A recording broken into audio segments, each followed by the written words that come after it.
আজিম বাংলাদেশ খেলাফত মজলিস বান্দরবান জেলা শাখা কর্তৃক আয়োজিত আজকের এই গণসমাবেশে উপস্থিত সংগ্রামী সভাপতি, উপস্থিত বাংলাদেশ খেলাফত মজলিসের কেন্দ্রীয় নায়েবে আমির সহ অন্যান্য নেতৃবৃন্দ, বান্দরবান জেলা এবং পার্শ্ববর্তী অন্যান্য জেলা থেকে সমাগত নেতাকর্মী ভাইয়েরা, সর্বস্তরের বান্দরবানবাসী, আমি আজকের এই সমাবেশের মঞ্চে দাঁড়িয়ে সর্বপ্রথম মহান আল্লাহ পাক রব্বুল আলামিনের দরবারে শুকরিয়া আদায় করছি, যিনি বাংলাদেশের মানুষের বুকের উপর থেকে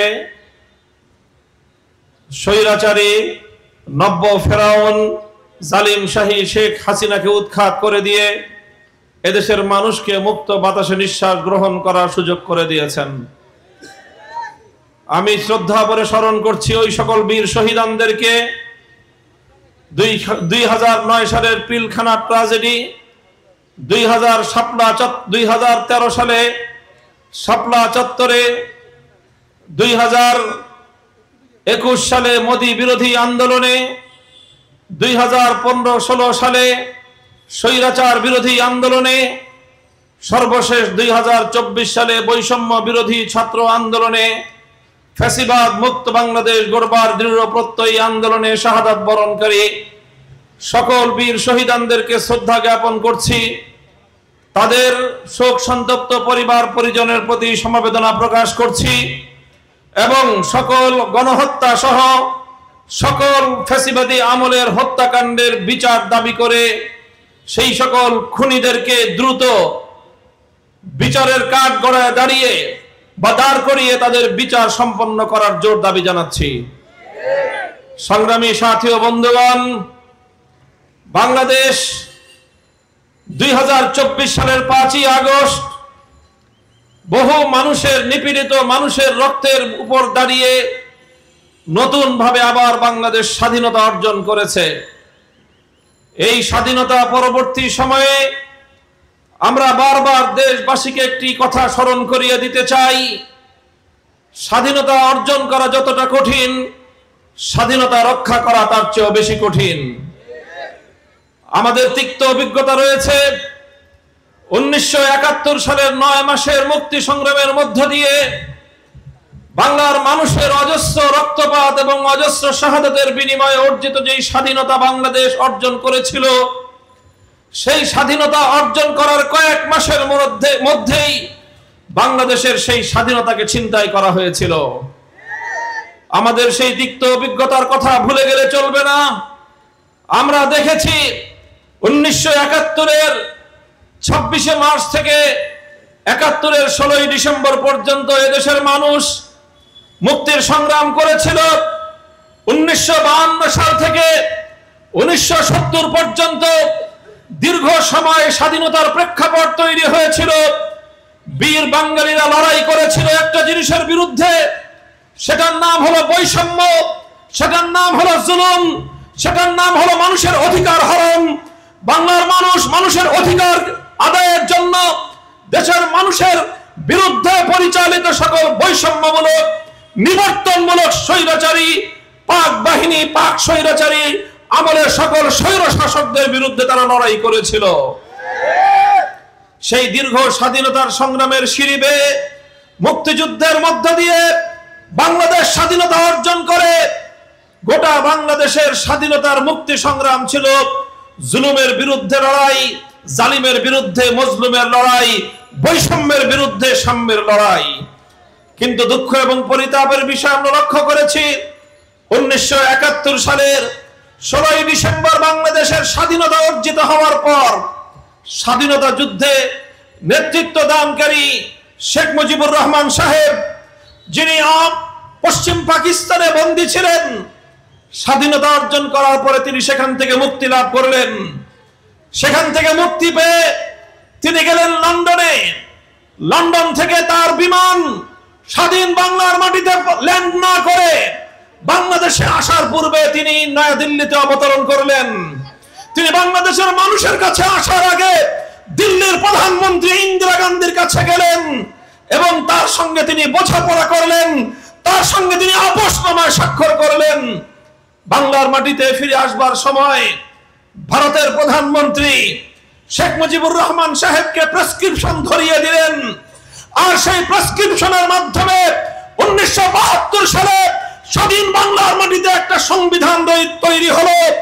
আর সেই সংবিধানে ভারতের প্রধানমন্ত্রীর সুপারিশে এবং তার প্রেসক্রিপশন অনুযায়ী ভারতের সংবিধানের 4 মূলনীতিকে বাংলাদেশের গণমানুষের চেতনার বিরুদ্ধে, অভিপ্রায়ের বিরুদ্ধে বাংলাদেশের মানুষের উপর চাপিয়ে দেওয়া হলো। আর এভাবেই 1972 সালে এক নতুন চেতনা দাঁড় করানো হলো। সেটা ছিল 72-এর চেতনা। দুঃখ এবং পরিতাপের বিষয়, 72-এর সেই ভেজাল ভারতীয় দালালির চেতনাকে 50 বছর পর্যন্ত বাংলাদেশের মানুষের উপর মুক্তিযুদ্ধের চেতনা বলে চালিয়ে দেওয়ার অপপ্রয়াস চালানো হয়েছে। এদেশের মানুষ যখনই 72-এর সেই ভেজাল চেতনার বিরুদ্ধে লড়াইতে নেমেছে, এদেশের মানুষ যখন ভারতীয় আধিপত্যবাদের বিরুদ্ধে সংগ্রাম করতে নেমেছে, এদেশের মানুষ যখন ফারাক্কার বাঁধ ভেঙে গুড়িয়ে দেওয়ার জন্য মাঠে নেমেছে, এদেশের মানুষ যখনই বাবরি মসজিদের শাহাদাতের বিরুদ্ধে সংগ্রামের জন্য মাঠে নেমেছে, তখনই তাদেরকে মুক্তিযুদ্ধ বিরোধী তকমা দিয়ে তাদের নৈতিক এবং অধিকারের আন্দোলনকে দমন করবার পায়তারা চালানো হয়েছে।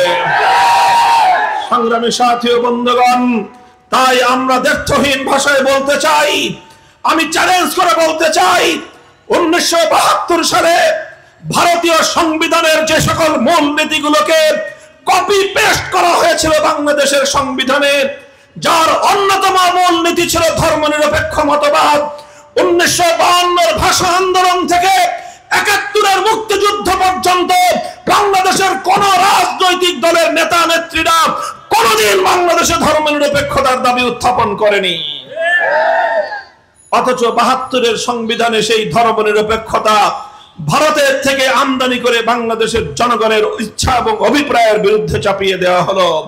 যে বাংলাদেশের মানুষ 19 শতকের গোড়ার দিকে বুকের রক্ত দিয়ে আন্দোলন এবং সংগ্রামের মধ্য দিয়ে সেই পশ্চিম বাংলার কলকাতার দাদাবাবুদের আধিপত্য থেকে নিজেদেরকে মুক্ত করেছিল, 1947 সালের দেশ বিভাগের সময় এই পূর্ববঙ্গের মানুষ তারা পশ্চিমবঙ্গ এবং ভারতের আধিপত্যকে মেনে না নিয়ে তারা নিজেরা ভিন্ন দেশ গঠন করবার জন্য ঐতিহাসিক শেরে বাংলার লাহোর প্রস্তাবের ভিত্তিতে বাংলাদেশ স্বাধীনতা লাভ করেছিল ব্রিটিশ সাম্রাজ্যবাদের হাত থেকে। সংগ্রামী সাথী ও বন্ধুগণ, অনেক লম্বা ইতিহাস, আমি অত কথা বলতে চাই না। আমি বলতে চাই শুধুমাত্র যেভাবে 1971-এর মুক্তিযুদ্ধের পর 72-এর চেতনা দাঁড় করিয়ে ভারত থেকে নতুন চেতনা আমদানি করে আমাদের 71-এর জুলুমের বিরুদ্ধে মজলুমের লড়াইয়ের চেতনাকে ছিনতাই করা হয়েছিল, 2024 সালের জুলাই আগস্টের বিপ্লব পরবর্তী বাংলাদেশে আজ আরেকটি চক্র বাংলাদেশের 2024-এর জুলাই আগস্ট বিপ্লবের অর্জনকে ছিনতাই করবার পায়তারা চালায়। কাজেই বাংলাদেশের মানুষকে চুন খেয়ে যারা মুখ পুড়িয়েছে তাদেরকে সতর্ক থাকতে হবে, মনে রাখতে হবে নেড়ে বেলতলায় 2 বার যায় না। আমাদের 71-এর মুক্তিযুদ্ধের যেই প্রকৃত অর্জনকে ছিনতাই করার পর 50 বছর পর্যন্ত সংগ্রাম করতে হয়েছে, আবার 2024 সালের পর যদি আমাদের চেতনাকে, আমাদের 24-এর অর্জনকে যদি কেউ ছিনতাই করতে চায়, গোটা বাংলাদেশ জুড়ে তাদের বিরুদ্ধে প্রতিবাদ এবং প্রতিরোধ করে তুলতে হবে। আমরা স্পষ্ট ভাষায় বলছি, 2024 সালের জুলাই এবং আগস্ট জুড়ে গোটা বাংলাদেশে যে বিপ্লব হয়েছে, যে আন্দোলন হয়েছে, যে গণ অভ্যুত্থান হয়েছে, সেই গণ অভ্যুত্থানের অন্যতম মৌলিক বৈশিষ্ট্য ছিল এদেশের সকল শ্রেণী এবং পেশার মানুষ আওয়ামী লীগের ষড়যন্ত্র, বিভাজনের ষড়যন্ত্রকে, শেখ হাসিনার বিভাজনের রাজনীতির ষড়যন্ত্র তত্ত্বকে ব্যর্থ করে দিয়ে বাংলার মানুষ হাতে হাত রেখে ঐক্যবদ্ধ হয়েছিল। বাংলাদেশের প্রতিটি শহরে শহরে আমাদের ছাত্র জনতা, স্কুল, কলেজ, ইউনিভার্সিটি, আলিয়া মাদ্রাসা, কওমি মাদ্রাসা, বিভেদের সকল দেয়ালগুলো ভেঙে গুড়িয়ে দিয়ে আওয়ামী ফ্যাসিবাদের বিরুদ্ধে তারা হাতে হাত রেখে ঐক্যের প্রাচীর গড়ে তুলেছিল। আমরা দেখেছি সেই সংগ্রামের সময় রাজপথে আমাদের ছেলেরা স্লোগান তুলছে, স্লোগানে স্লোগানে যখন আকাশ বাতাস মুখরিত হচ্ছে, সেই স্লোগান মুখ মিছিলের মধ্যে স্বৈরাচারী শেখ হাসিনার পেটোয়া বাহিনী, তার সন্ত্রাসী যুবলীগ, শ্রমিক লীগ, ছাত্রলীগ, হেলমেট লীগ এবং হাতুড়ি লীগের সন্ত্রাসীরা বুলেটের আঘাতে আমার সন্তানদের বুক ঝাঁঝরা করে দিচ্ছে। আর যখন আমাদের সন্তানদের রক্তে রাজপথ রঞ্জিত হয়, যেই রাজপথে আমাদের ছেলেরা স্লোগান তুলেছিল, যে রাজপথে তাদের বুকের রক্তে রাজপথ রঞ্জিত হয়েছিল, নামাজের সময় হওয়ার সঙ্গে সঙ্গে আমাদের সন্তানেরা প্রতিটি শহরে শহরে দৃশ্য স্থাপন করেছে, চিত্রায়ন করেছে। সঙ্গে সঙ্গে তারা আজান দিয়ে যে রাজপথে তাদের রক্ত দিয়ে রঞ্জিত করেছে, সেখানে তারা জায়নামাজ বানিয়ে আল্লাহর জমিনকে, রাজপথকে জায়নামাজ বানিয়ে আল্লাহর দরবারে সিজদা লুটিয়ে পড়েছে। নামাজের পরে তারা দুহাত তুলে খোদার দরবারে ফরিয়াদ করে জালিমের বিরুদ্ধে, স্বৈরাচারী শেখ হাসিনার বিরুদ্ধে আমার আল্লাহর কাছ থেকে সাহায্য কামনা করেছে। আল্লাহ পাক রব্বুল আলামিন সাহায্য করেছেন, কথা বলেন ঠিক কিনা? 5ই আগস্টের ঐতিহাসিক বিজয়, এটা কোন রাজনৈতিক দলের বিজয় নয়। 5ই আগস্টের ঐতিহাসিক বিজয় কোন শ্রেণী বিশেষের বিজয় নয়। 5ই আগস্টের ঐতিহাসিক বিজয় ছিল মহান আল্লাহ পাকের সাহায্যে এদেশের সকল 18 কোটি মানুষের ঐতিহাসিক বিজয়। 5ই আগস্টের মধ্য